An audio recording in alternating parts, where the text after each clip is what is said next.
Want to play online with your friends, but not sure how to set up the multiplayer files? Here's a quick guide. Locate your game folder and move the required multiplayer files into the main game directory. If Windows asks to replace files, create a quick backup first, then continue if needed.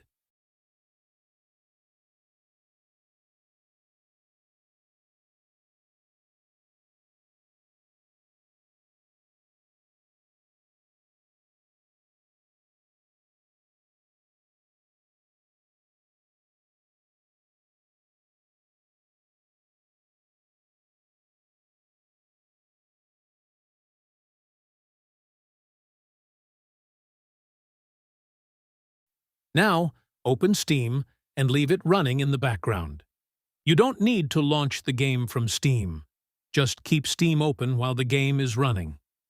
After that, launch the game using the correct executable or launcher included with your multiplayer setup.